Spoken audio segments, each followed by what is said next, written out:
current administration? Kung titigilan nila yung politika, titigilan nila yung kanilang programa ng pag-usig, paninira, mag-amang Duterte, baka sakali. Ang problema kasi, matagal na naman nating alam na hindi natin nakukuha yan, yung goal na pagiging upper income ng ating status. Kasi nga, yung katiwalian sa atin, hindi naman nawawala. Yung corruption na yan. Yung pamumulitika, hindi rin nawawala. Yung pag-iiganti ng mga kalaban, hindi rin nawawala. Kaya talagang hirap na hirap tayo. Kaya kung ang tanong mo, may pag-asa pa ba? May pag-asa kung babaguhin mo yung estilo ng pamamahala mo. Kasi, tingnan mo hindi ba nagkaroon ng pagbabalasa sa kabinete dahil ang dahilan ng pagbabalasa, syempre, ay hindi ka kontento sa performance. May problema. At ang number one na problema nga natin, yung ekonomiya. Pero niretain mo yung the entire economic team. Paano magkakaroon ng pagbabago? Di may problema ka talaga. So, baguhin mo yung estilo ng pamamahala. Talaga, revolutionary government. Gusto mo talaga mabago itong bansang ito. Magkakaroon tayo ng revolutionaryong gobyerno. I-abolish natin ng Kongreso. Alam mo ba, bilyon-bilyon ang ginagastos natin. Wala naman nangyayari. Puro away sila ito. Politika dito, politika ito. Nakaw dito, nakaw doon. Might as well, isang tao lang. Bigyan natin ng legislative executive power. Gawin niya lang lahat. At least isa lang ang bibitayin natin pag siya'y nabigo. Hindi kagaya ngayon. 300 plus members of Congress and 24 senators. Imagine, binabayaran ng taong bayan niya. Pagkatapos itong si Ping Lacson, nagpagawa pa ng magkano, inumpisan sa 18 billion worth of a building, naging 23, naging 24, ngayon 32 billion na. Can you imagine that kind of money being wasted para lang bayaran mo ang mga senador? Di ba? That's corruption, as far as I'm concerned.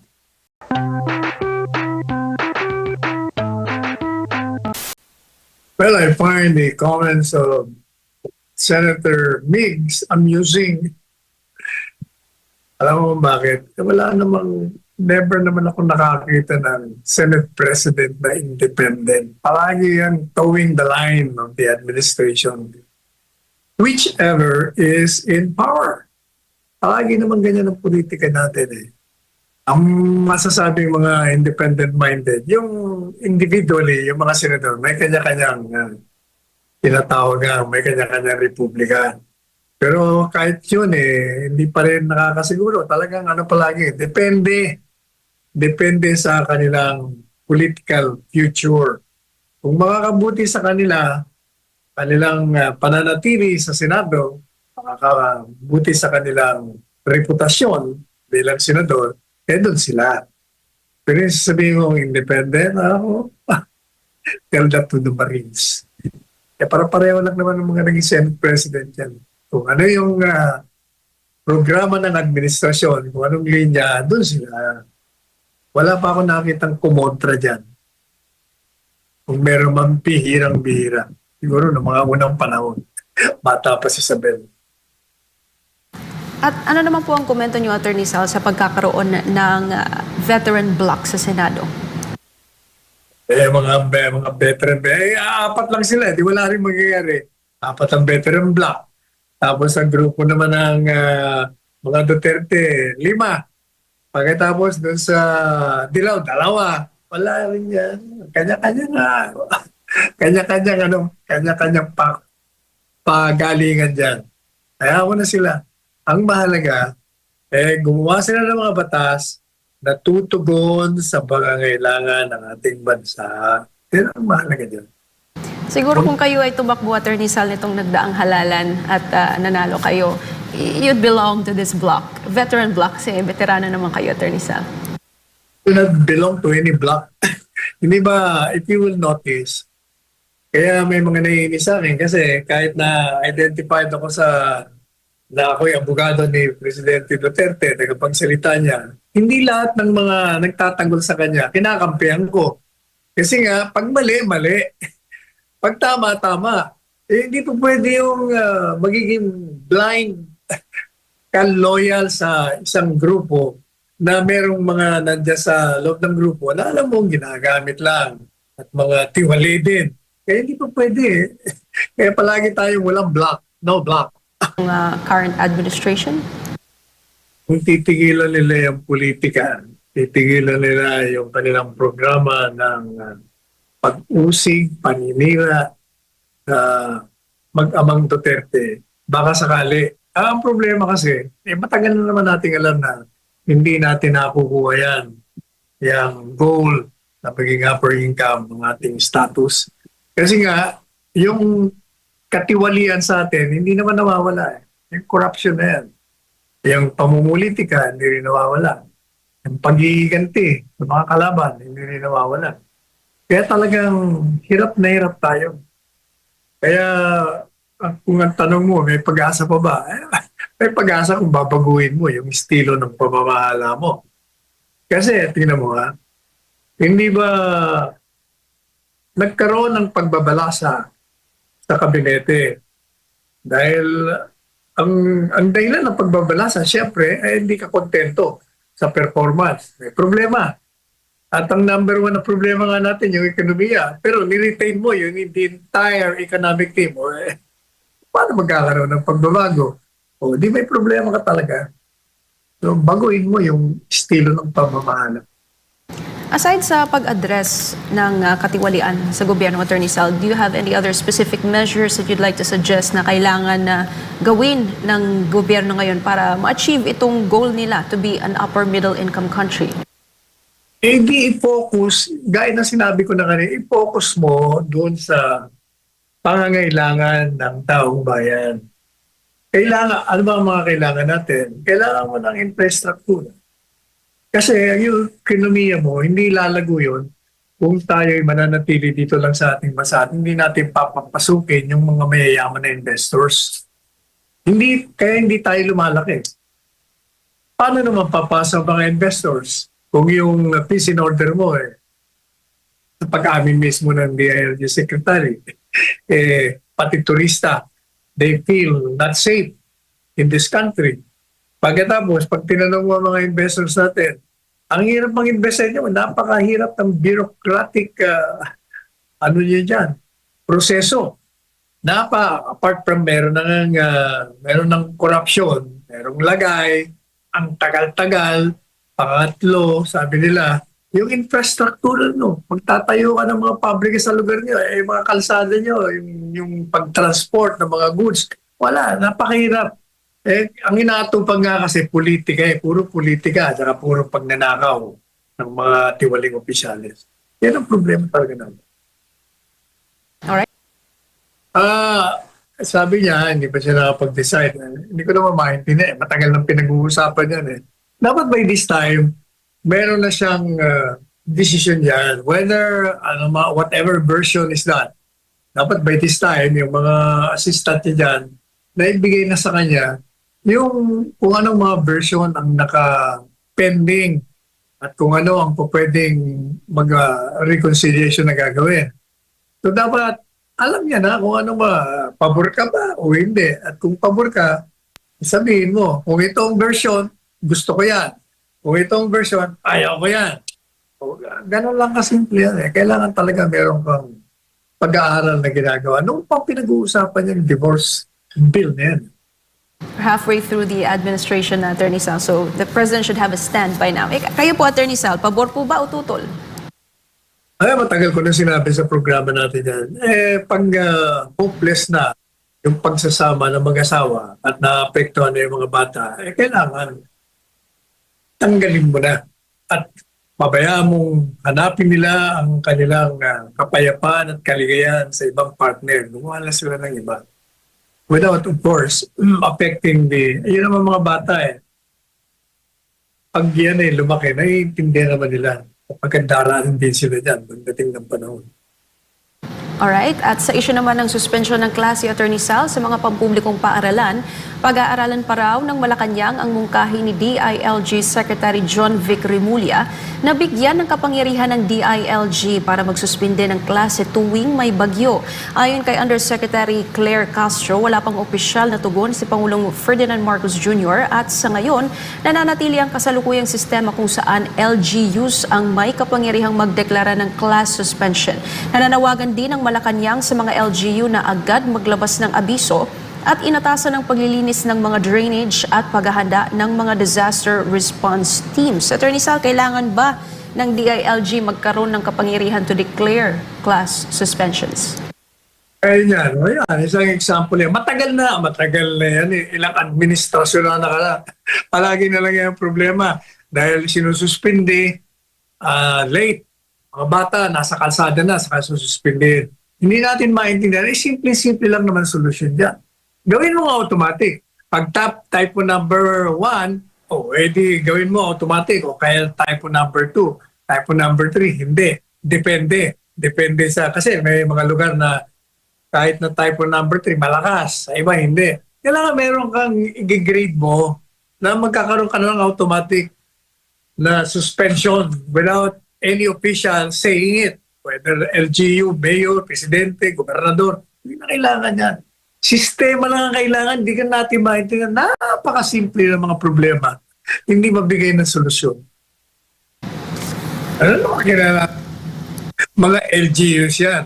Ang mga bata will depend on the kind of teaching and teachers we have. Yan ay matagal na rin problema yan, ha? Paulit-ulit lang yan. Lumalala. Kasi nung panahon ng henerasyon namin, magagaling yung mga bata. Magagaling kasi yung mga guro. Magagaling. Kaya I'm lucky enough to be schooled in kahit na public school. Ang gagaling talaga ng mga teachers. Ngayon talagang ang reklamo nga yung mga quality ng mga graduates natin sa education. Mahina. Ay doon dapat mag-concentrate. Saka dapat yung Department of Education talaga. Kaya anong pwedeng gawin? Di ba? Ano the Constitution? Ang budget ng edukasyon, ang pinakamalaki. Pero ano ginagawa ng mga politiko? Wala, hindi naman nasusunod yan eh. Kaya ang dami-dami natin pera, nangyanakaw lang. Dapat, di ba, from the very start, sinasabi ko, you want to develop this country into a progressive one, then educate the entire Filipino people, rich and poor alike. At magagawa mo lang yon kung pag-aaralan mo lang libre mula sa nursery hanggang sa kuleyo, kaya natin yan. Kalokohan, hindi ako naniniwala na hindi kaya natin yan. Yung mga mayayaman naman, siyempre, maghahanap sila ng private. Madalit sabi yung talagang mahirap. Ipalibre natin yung talagang libre ha. Wala ka nang babayaran kahit na anong bagay. Ayusin mo yung mga school buildings, yung mga classroom. Ang daming classroom na sira-sira. Ang daming kulang. Hindi natin maintindihan ba't hindi kayang gawin yan. Napakasimple yan. Pagkatapos, ayusin mo yung quality ng mga kuleyong private na nagpapaaral na maging guro, maging stricto. Kaya kung mahina ang guro mo, di mahina rin ang estudyante mo. Ngayon pa naman, alam po ninyo yung mga bata ngayon, dapat nga magagaling. Matatalino sila. Yung mga apo ko na lang, nagugulat ako. Yung Gen Z ngayon, matatalino.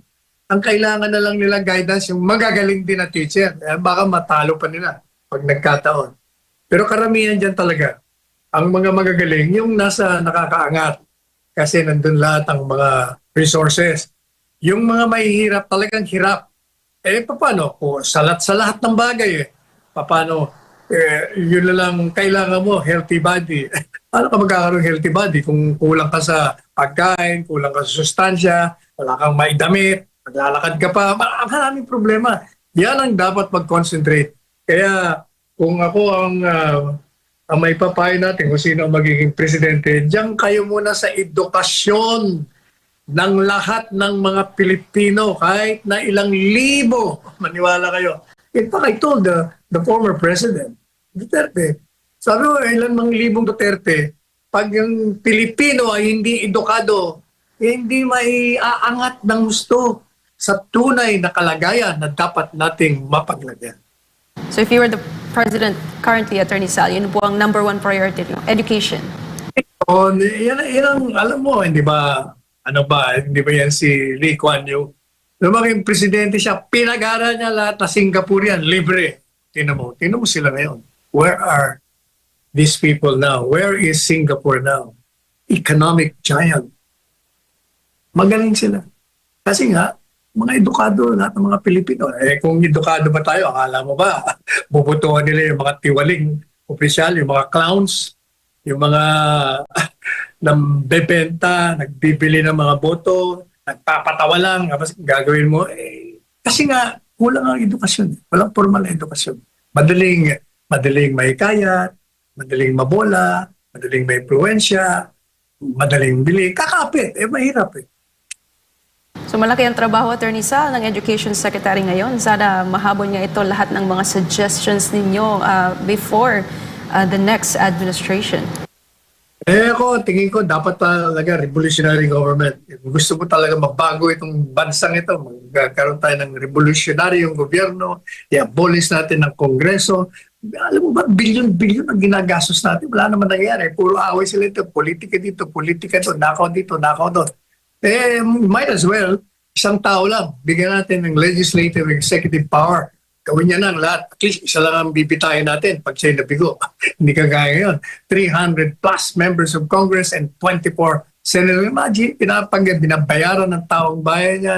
Pagkatapos itong si Ping Lacson, nagpagawa pa ng magkano, inumpisan sa 18 billion worth of a building, naging 23, naging 24, ngayon 32 billion na. Can you imagine that kind of money being wasted para lang bayaran mo ang mga senador? Di ba? That's corruption as far as I'm concerned. Dapat yan titignan mo yung sinasabi nila ng whistleblower. Nabasa ko sa payagan kanina na gano'n ba katotoo yung sinasabi na ito palang taong ito. Number one, gusto niya tumakbo ng alkalde kung saan niya, sa Del Sur something. Number two, itong tao daw na ito ay may mga kaso, may murder, may robbery dyan sa Rizal. Number three, nagtataka ako, mag-3-4 na taon na yan Kung totoo yung mga yan, dapat nung pa siya lumabas. Kaya yung sinasabi ni Atong Ang na kung i-connect mo kasi, kung totoo na tumatakbo yan, na gustong tumakbo yan ng alkalde, kailangan niya ng pera. Kung totoo na yan may mga kaso dyan sa Rizal, kailangan niya ng pera. At considering na si Atong Ang ay isang bilyonaryo, pwede mong gamitin to get money. So pwedeng ang gawin niya, magbabanta siya, mag-expose kung ano man, whatever, whether totoo o hindi, para yan ang gagamitin mo to get money from him. O yan ang sinasabi ni Atong Ang. Kaya dapat titingnan natin kasi yung credibility ng testigo. Kasi so far, from what I hear doon sa mga testimonya niya, wala akong nakikitang pruweba na ikakabit si Atong Ang. Puro lang hindi niya hindi niya narinig na talagang inutos ang pagpatay. Pati si Gretchen Barreto, sabi niya, alam din niya kasi palagi silang magkakasama. Hindi naman pruweba yun Kailangan talaga meron kang pruweba, may isa pang magtitistigo to corroborate your statement. Kaya nalalabuan ako sa mga aligasyon ng taong yan. Kaya mabuti na rin yan, nagkaroon ng dinimanda siya para lumabas ang katotohanan. Makikita natin ngayon kung ano talaga sa nawawalang mga sabungero. Lumalabas na politically motivated ito, Attorney Sal. Alam mo, pag ang negosyo kasi, I understand, yung isabong, ang laki ng kinikita ng mga pumapasok dyan. So, pareho rin ng droga.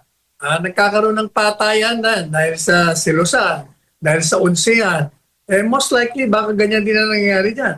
Magsisiraan kayo, gagawa kayo ng mga istorya. magpaplanta kayo ng mga ebidensya para siraan nyo yung kalaban. O, ganyan ang nakikita ko dun. Parang Gawin ng Gawin ng libre, Attorney Sal. para sa akin, alam mo, kaya nagkaroon ng VAT para makakuha ng pondo galing sa taxpayers para madagdagan ang pera ng gobyerno para pondo naman ang mga serbisyo na sa isip nito. Pero sa akin, kung ako masusunod, yung mga basic necessities, basic medicine, dapat yun walang VAT, yung basic services. Sasabihin nila, teka muna, di paano, di kukulang yung ating pera sa treasury. Yung mga kolekta ng BIR, kukonti. Meron naman solusyon yan eh. Yung mga luxurious items, kagaya ng sasakyan, mga branded clothes, shoes, jewelries, alak, yun ang doble natin ng VAT kasi can afford yung mga yun eh. Pero itong lalagay mo ng VAT yung mga ordinaryo, nahihirapan ang mga ordinaryong tao. Tanggalin na yung VAT. Doon mo ilipat sa mga kayang magbayad ng kahit na dobleng VAT. You listed alcohol as one of the luxury items, Attorney Sal, pero kahit naman hindi yung mga mayayaman ay mahilig din, malakas din uminom ng alak, Attorney Sal. Sa alak, pero kung hindi nila kaya, kasi lalakihan mo ang VAT eh. Yung mahirap, kahit mahilig sa hindi na kumbaga, deterrent pa nga yun. Sinasabi nila, masama sa kalusugan, hindi mo na sila mapipilitan silang hindi makainom. Pareho rin yan sa online gambling. 10 piso lang, pwede ka nang mag-online. Yung mga bata, 10 piso, madaling kunin. Gawin mo 10,000 ang minimum, 20,000. Hindi, wala na mag-online gambling ng mga minor de edad, walang trabaho. And then during the hearing, pwedeng humingi sa impeachment court na ilatag. Pero alam po niyo sa tingin ko lalabas yan, yung mga bank records na yan. Kasama yan eh. At natatawa nga ako yung mga allegation na ang dami nilang pera. Jesus Maria Jose. Paano magkakaroon ng pera yan? Kaya lang kagaya ni Digong. Walang pera si Digong. Hindi ba natatandaan nyo nung tumatakbo yan nung kinuha niya ang abogado? Kaya sabi ni Trililing, yung rebelding renegade na natalo niya sa Caloocan, na di meron siyang daang milyones. O hindi ba? Dahil nagbigay si Digong, Presidente Duterte, ng authorization na ilabas. Anong lumabas na sa bangko niya? Sa BPI? 16,000. Ang laman ng pera niya, yung mga milyon-milyones, nasaan yung dalang milyones? Alam nyo, ang ginawa nitong si Trililing. Kaya umaabot ng milyon-milyon.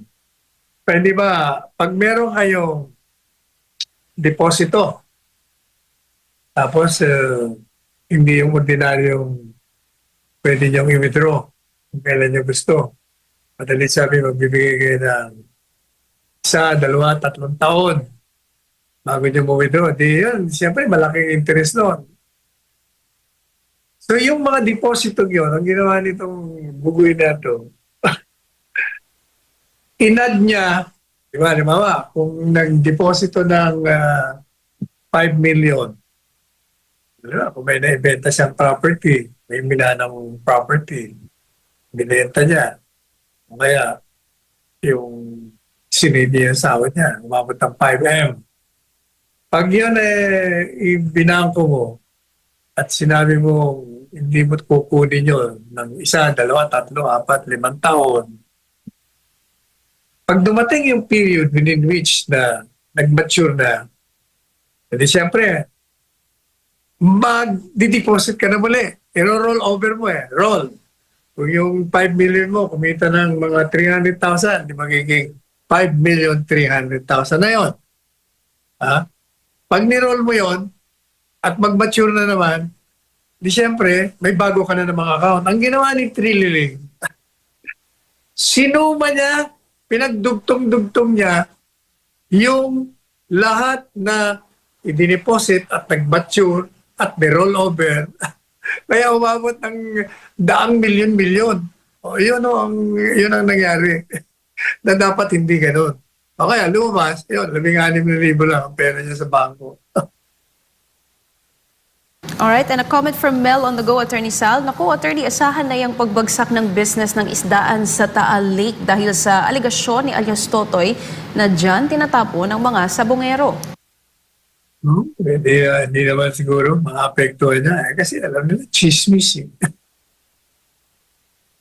And from Faichi, Attorney Sal, porket si Sir Atong ang may-ari tapos si Gretchen ang leader or president sa organisasyon, sangkot na sila, baka malaki ang talo ng kapusta nila kaya siguro niligpit.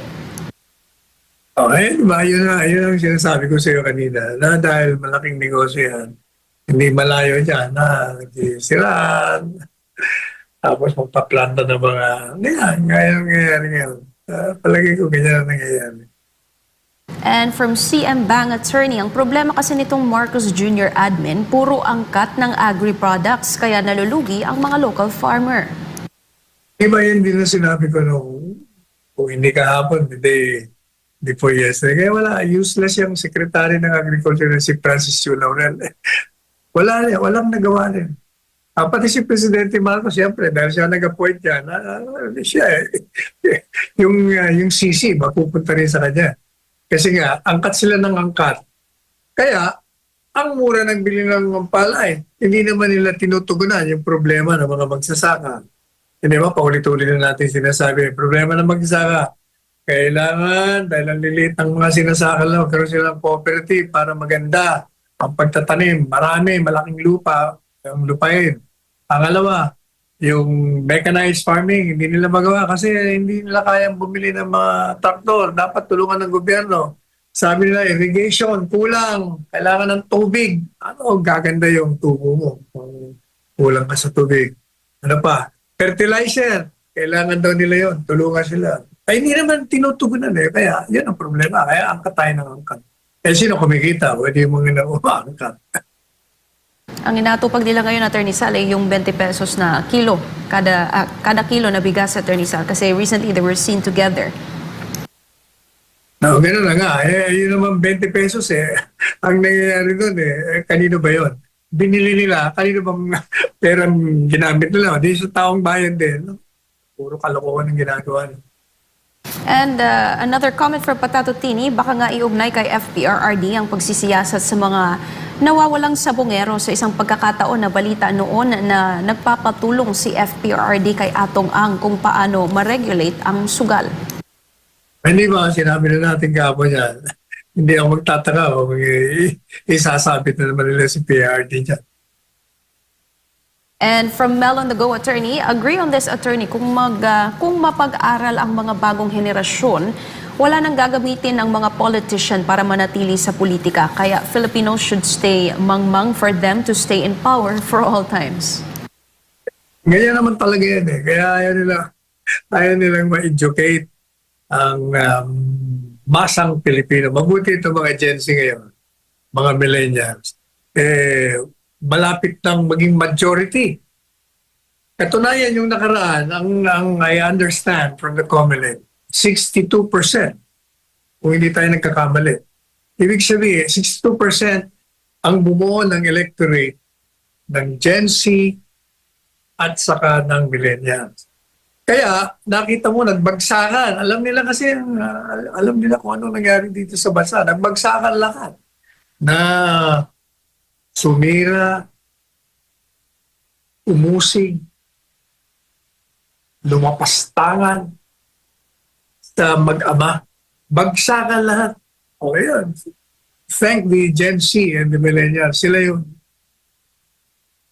And from an avid viewer, Attorney, Attorney, you are right. A teacher must not only be a reading teacher. The teacher must be a reading teacher who must have a passion for such skill. All other skills will follow. Correct. And our last comment or text message, Attorney Sal, from Dr. Romarate. Sa panahon namin, 85 years na ako ngayon, magagaling at patient ang mga teachers namin hanggang high school kahit public school kami. Besides, mga subjects namin konti lang centered on English, grammar, math at geography with emphasis on good manners and right conduct. Tama, dapat ibalik natin yung ganun lang, simple lang eh. Wala na ba, kawawa. Natatawa nga ako, nakaawa ko yung mga bata, kahit mga the last 10 years, ang mga dala-dala nila, ang bibigan, hindi ko maintindihan. Bakit kami no, notebook lang, nakasukbit pa sa sa likod ng aking ang talon. Yung iba kasi, Attorney Sal, baka may dala ng mga laptop. Siyempre, mabigat-bigat yan. Sila yung nung wala pang laptop, talagang bibigyan mga libro. Yung generation namin noon babasa kami doon sa library.